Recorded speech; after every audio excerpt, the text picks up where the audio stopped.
breaking down Red Raider baseball like only we can. This is the Talkin Baseball podcast from Double T 97.3 and DoubleTSportsNetwork.com. Welcome into another episode of Talkin Baseball. Baseball season almost here for all of you baseball nuts like Jamie and I.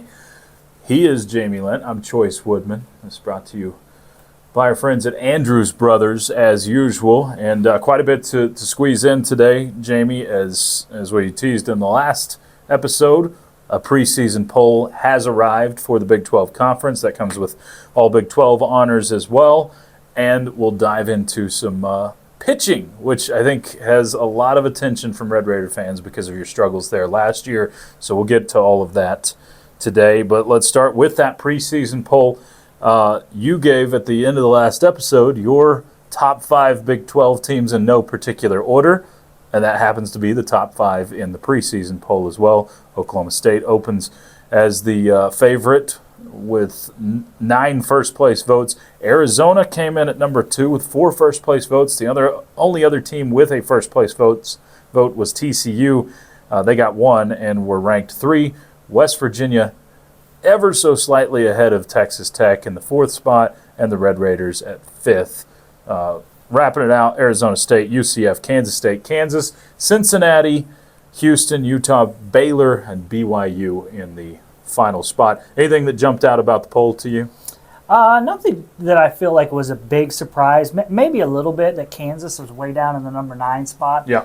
Kansas had a really good year last year. Really like what their new coach has done and thought that they would be a pretty good team again this year, although they did lose a lot off of last year's roster. If you remember back to last year, they brought a lot of guys in through the portal, and so they were hit hard by the draft because they had a lot of older guys. But I still expect Kansas. They've got a Friday night ace that may be the best in the conference, and so I still expect the Jayhawks to be a really good team this year. So I was a little surprised to see them down at number 9. West Virginia at 4 is it's interesting. You see a lot of the preseason polls, and a lot of publications are high on the Mountaineers.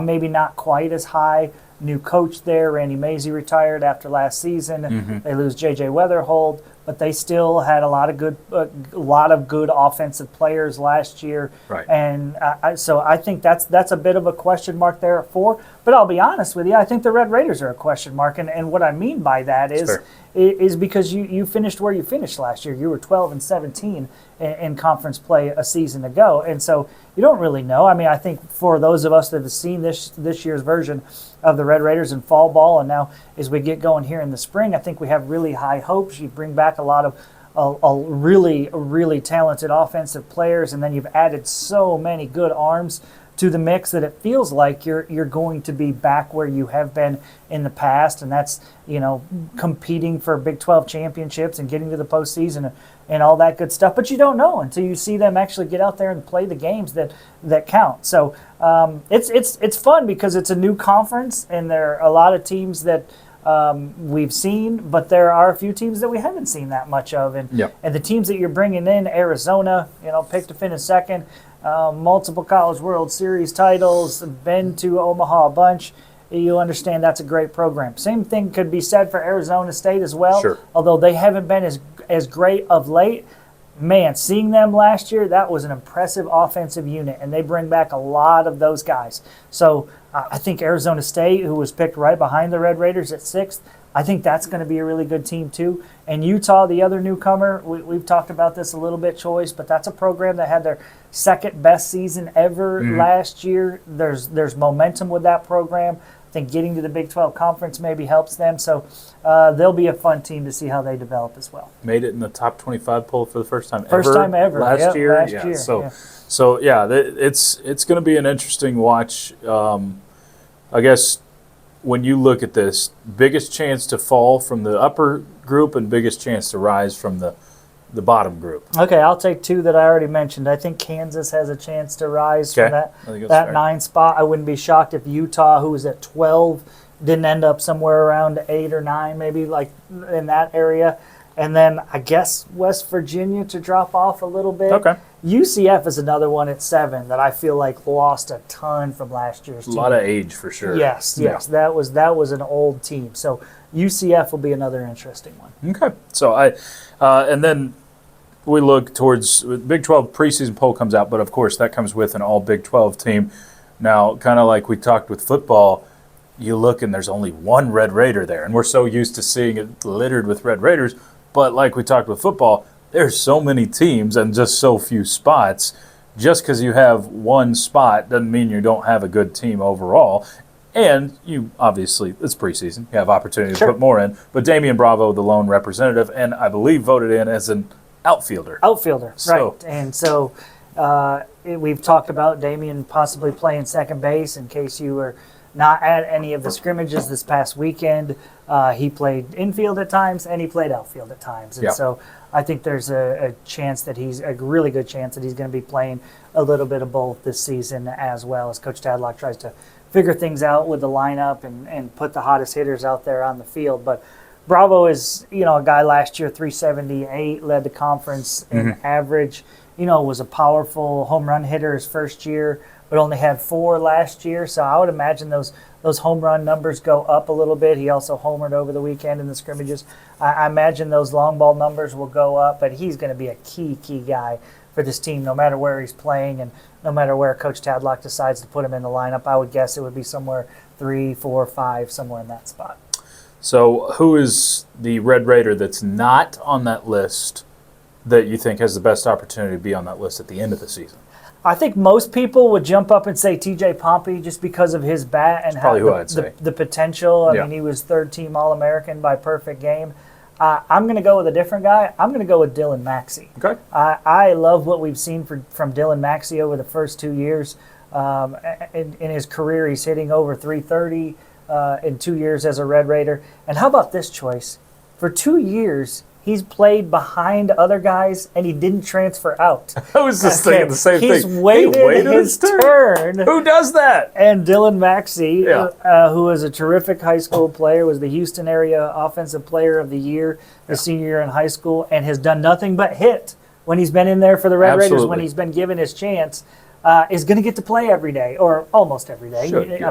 I'm sure he'll get some days off as you have a pretty deep catching core here. But I think Maxey is primed for a big season. Well, he's finally the guy behind the dish. He showed a great arm throwing to second and third in the fall. So I'm really excited about the potential of Dylan Maxey having a big season for the Red Raiders. And Davis Rivers will see some time at catcher too. I think Davis will be DH a lot with that power left-handed bat also. But I think Maxey could very easily be the first-team All Big 12 catcher. So as we transition into the next part of our conversation, I'll ask you, are there any pitchers that could make that list? Any potential pitchers that could be an All Big 12? Because you look at Texas Tech's best teams of yesteryear. A few years back, most of them had a All Big 12 pitcher or All Big 12 caliber pitcher on those teams, or multiple.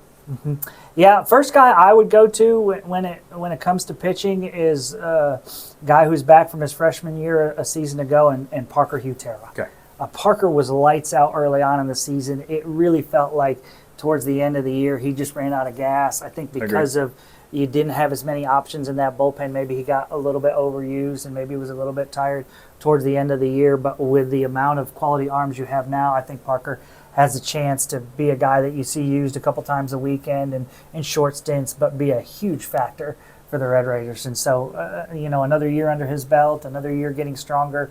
I think Hutera is the first guy that jumps out to me that could have a big second season in a Red Raider uniform and could be a pitcher on the first team. We'll continue conversation about pitchers, but first, a word from our friends at Andrews Brothers. When you want the brand in West Texas roofing, there's only one company to call, Andrus Brothers Roofing. Like our Red Raiders, Andrus Brothers knows that to win, you have to be better than your competition and you have to dominate in all phases. With over 40 years experience, Andrus Brothers has mastered these concepts. So when the high winds and debris damage your roof, there's only one company to call, Andrus Brothers Roofing. Accept no substitutes. Stick with the starters on the ABR winning team. Andrus Brothers Roofing, we nail it every time. Okay, Jamie, Now we look a little deeper at this pitching staff. I've talked to a lot of people, or people ask about Tech baseball. Okay, are we going to be better? Well, if we're going to be better, tell me about the pitching staff, because I know that was a problem. Injuries factored in, obviously, last year, and you just didn't have the overall depth that you wanted. Has Texas Tech addressed that depth in your eyes? Well, it's interesting. I absolutely think they have addressed the depth, because you've just not only through the transfer portal of some key Division I players that you have transferring to the Red Raiders, but also through the junior college ranks, where you have really brought in some talented arms that I'm excited about. Now, I think a lot of those junior college arms will probably be bullpen guys and not starters, but that's yet to be determined. And even when the season starts, they could go one way, and then one's throwing better than somebody else who's starting, and so they get the opportunity. So I just think there's so much more depth. You need to catch a break here and stay healthy. Because you haven't been able to do that in recent years. It was killer for the Red Raiders last year when you lost 4 or 5 really key arms that just shredded your depth as far as the pitching staff goes. But I do feel like I'm not going to tell you, like, heading into the season, that I think pitching is the strength, but I think, because I think you have a really good offensive unit, but I'm going to tell you that I think pitching will be the surprise. Okay. I like that. Okay. So if you want to, take a look at what we saw over this first weekend of, scrimmages for the Red Raiders, there was 2 interesting notes about the starters, and that we did not see Jack Siebert and we did not see Mac Hewer. They did not pitch at all. Okay. Is that because they're locked in already? Okay. Or maybe the coaches wanted to be careful with them because they feel like, hey, these are guys that we know. I would tell you, I will be surprised if either one of those 2 is not in your Friday, Saturday, Sunday group. Okay, so both of those guys did not pitch. So I assume that they kind of feel like we're going to make sure these guys are good to go. Yeah. They have less to prove at this point. Fair. Yeah. So they did not start any of the 3 games that we saw this weekend. So guys that did start, I'll just list some names here. Zach Crotchfeld started. Crotchfeld is the transfer from Auburn. He was a top 50 player in the country coming out of high school. Had a really good freshman year and then kind of tailed off a little bit at Auburn last year, but he's in. And I would think that he's going to end up being a starter. His stuff looks like starter stuff. And so he's got a great chance to play a big role for the Red Raiders. Okay. Another guy that started this weekend, maybe is the most exciting thing that we saw from the weekend, is Zane Petty was out there for the Red Raiders. And he's had his ups and downs his first 2 seasons with the Red Raiders. But Zane looked really good on Saturday when he pitched. And Petty is a guy that's uber talented. And if you can keep him healthy, he could take you to a different level. One of the things I think key guys this year, I think Zane Petty and Trendon Parrish. Okay, 2 guys that are veterans now to this team that have shown really good stuff. You just need to keep those 2 healthy, because I think they could be difference makers. But Petty coming back and looking good was important. And 2 other guys that threw for the Red Raiders as starters over the weekend, Jackson Burns and Will Jordan, they're both freshmen. And both looked great in the fall. And Jordan felt like he was the best pitcher that you had in the fall. Agreed. He was dominant in the Red and Black series, I should say, not overall, but in the Red Black series, he was really good. And Jackson Burns is a freshman from Aledo. He looks like a guy that's 2 or 3 years into the college program with his size. Looks like he's got the size to be a pitcher at the next level, and his stuff is terrific. So I think those guys could factor in the mix as well. So I think there's probably about 6 or 7 guys that they're considering for starting roles right now. But again, that could change. Maybe next weekend they completely flip that and give other guys the chance to go the starters innings. And right now, at their first start of the spring, starters innings are usually just 3 innings. Okay. Sure. And you stretch them out. You make sure that they're ready. The weather dictates how long you let those guys pitch to, because you don't want them to throw too long in the cold. But I just feel like there's so many more options as starters this year compared to last year. And I'll be anxious to see those 2 guys, Hewer and Siebert, that I mentioned, out there pitching hopefully this weekend so we can all stop worrying if there's any worries. But I don't think you should worry. Hopefully not. I don't think you should worry. I think these two guys are dialed in and will be big factors in the weekend rotation this year. Yeah, a couple of those names you mentioned. I think if you can get a Jacob Rogers-esque jump out of Zane Petty or out of Trenton Paris or both, then that's where you can really elevate this team as a whole. Yeah, and we've seen that so many times over the years, right? The guys that, that pitch for a year or two and they're okay, but not great, and maybe they struggle with command, but then their last year it gets figured out, right? Sure. That junior season where it really gets figured out. There's been some. Brandon Beckel is one of them. Yep, absolutely. Parker Mushinski is another one over the years that just like his last year, just clicked. Yep. And Rogers is a great. He's a great one choice because I think Rogers has shown the stuff is really good. It's just been inconsistency through the first 2 years. Yep. So. I really envision for Rogers, I have no idea if Coach Tadlock, Coach Gardner do, but like him being that swing man that you can give the ball to in the fifth inning and say, hey, finish this thing out. Yeah. Because he's been a starter at times and can stretch games and throw, 50, 60 pitches or whatever, but he's got really good stuff. So it's 3-1 in the fifth. Hey, Jacob, let's go finish this Friday night game and get us a win here. So I think having a guy like that, who you've had over the years to be able to do those kind of things is super valuable, and I expect a big jump from Rogers this year. Well, there you have it. We will be in February, next one of these we record, Jamie, which means baseball season, and it also means Jamie's going to give us his starting 9. Okay. He may not have known that, but his starting 9, as we will be a couple weeks out from baseball season. Then we'll get into actually previewing games and looking ahead for that. So awesome stuff. Can't wait till baseball season is here. I know a lot of you are just as excited. But Red Raiders and North Carolina, number 6 North Carolina, just around the corner. Bring it on. Until then, keep listening in, keep watching here with Talkin Baseball. For Jamie, I'm Choice. It is Talkin Baseball, part of the Double T Sports Network. Breaking down Red Raider baseball like only we can. This is the Talkin Baseball podcast from Double T 97.3 and DoubleTSportsNetwork.com.